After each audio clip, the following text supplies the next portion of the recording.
دولت کا نشہ۔ ایک بادشاہ تھا جس کا ایک نائی تھا جو ویسے تو عام لوگوں کی طرح تھا، مگر حجامت کے دوران ایسے محو گفتگو ہو جاتا تھا کہ خاموش ہونے کا نام نہیں لیتا تھا۔ بادشاہ کو بھی اس کی ادھر ادھر کی باتیں سن کے بڑا مزہ آتا تھا اور اس کی باتیں سن کر ہنستا جاتا تھا۔ نائی کی ایک عجیب عادت یہ بھی تھی جس پہ بادشاہ کو غصہ بھی آتا تھا، مگر اس کو عادت سے مجبور اور بے وقوف سمجھ کر خاموش ہو جاتا تھا۔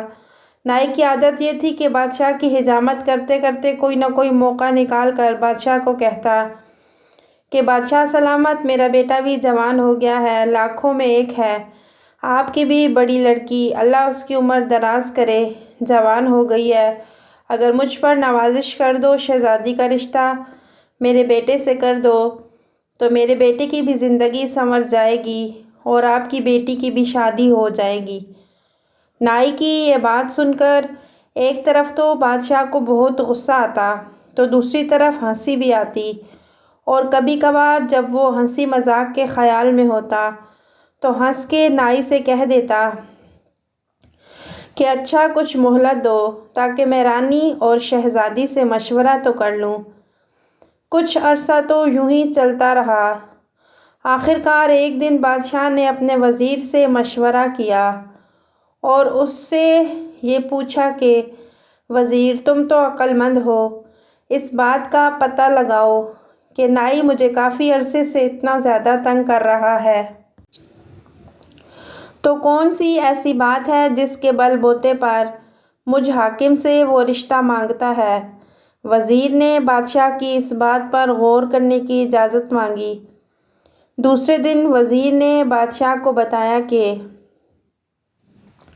بادشاہ سلامت، یہ تو دولت کا نشہ ہی ہو سکتا ہے کہ نائی بادشاہ سے رشتے کی درخواست کرے، مگر سوال یہ بھی ہے کہ کیسے پتہ چلایا جائے کہ اس کے پاس کتنی دولت ہے اور اس نے کہاں پہ رکھی ہوئی ہے۔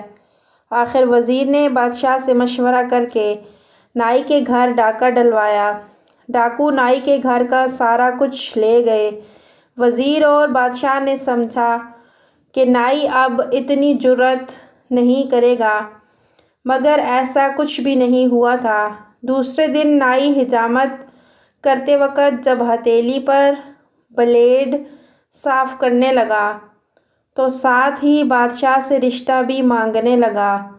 اس وقت بھی بادشاہ نے ہنس کر اس سے کچھ دنوں کی مہلت مانگی اور اس سے اپنی جان چھڑا لی۔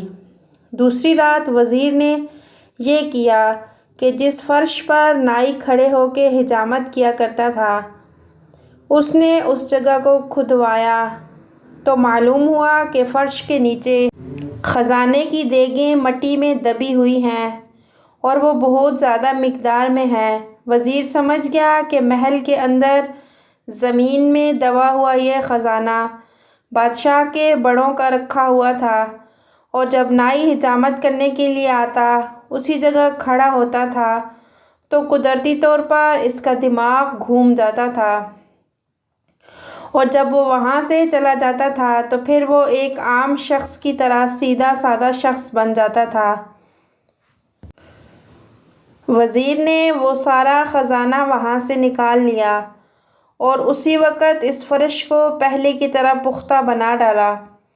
اگلے دن نائی جب بادشاہ کی حجامت کے لیے کھڑا ہوا اور حجامت کرنے لگا تو اس نے بادشاہ سے کوئی تقاضا نہیں کیا۔ آخر کار بادشاہ نے اس سے کہا کہ تم نے میری بڑی بیٹی کا رشتہ طلب کیا تھا، اب بھلے تم تیاری کر لو۔ نائی خوف کے مارے کانپنے لگا، اس کے ہونٹ اور زبان خشک ہو گئے۔ ڈرتے ڈرتے کہنے لگا، بادشاہ سلامت، یہ آپ کیا کہہ رہے ہیں؟ میں آپ کا نوکر، کہاں میں نائی اور کہاں آپ بادشاہ، میں اس طرح کیسے کہہ سکتا ہوں؟ عالی جاں، یوں دو چار ٹوٹے پھوٹے الفاظ بول کر نائی بیچارہ بے ہوش ہو کر گر پڑا۔ بادشاہ نے اس کے اوپر گلاب اور عطر چھڑکا اور اس کو ہوش میں لایا۔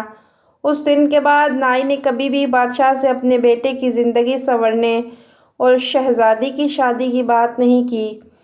ایک دن بادشاہ نے وزیر سے پوچھا کہ وہ آخر کون سی بات تھی؟ وزیر نے عرض کیا، بادشاہ سلامت، یہ سارا دولت کا نشہ تھا۔